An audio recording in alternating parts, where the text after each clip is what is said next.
আজকে চলে গেছিলাম মামার বাড়ি। গিয়ে দেখি মামাদের পাড়ায় এক কাকিমার মেয়ের আজকে মেহেন্দি অনুষ্ঠান আয়োজন করেছে। তার আগে বলি, তোমরা যারা যারা আমার চ্যানেলটাকে এখনও ফলো করে রাখোনি, ঝটফট ফলো করে রাখো সুন্দর সুন্দর ভিডিও পাওয়ার জন্যে। তারপর আবার কি, বোন আমি সবাই মিলে চলে গেলাম অনুষ্ঠানে।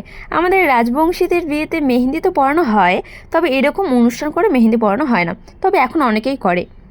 মেহেন্দি অনুষ্ঠানে তোমরা তো দেখতেই পাচ্ছ আজকে কার মেহেন্দি। তাই এই বোনের জন্য দুটো লাইন আমি বলতে চাই তোমাদের সাথে।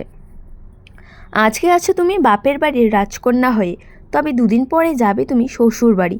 তখন তোমার সিঁথিতে থাকবে সিঁদুর, দু হাতে থাকবে শাঁখাপলা, পাশে থাকবে স্বামী।